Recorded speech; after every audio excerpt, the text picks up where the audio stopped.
আজ দুপুরবেলায় কর্তামশাই খাবে না বলে মা আর মেয়ে সেরকম কোনো ঝামেলা করিনি।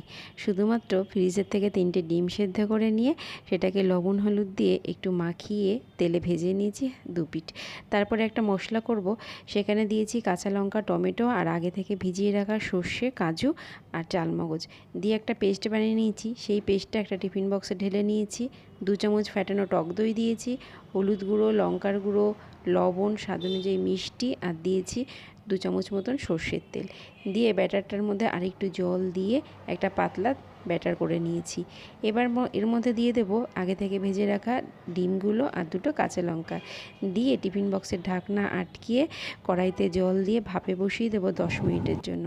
নামানোর পরে একটু সর্ষের তেল দিয়ে দেবো, ব্যাস। তারপর এটা গরম ভাতে দিয়ে খেয়ে নাও, কিচ্ছু লাগবে না, ফাটাফাটি একটা আইটেম। তোমাদের যদি ভালো লাগে অবশ্যই কমেন্ট করে আমাকে জানিও কিন্তু।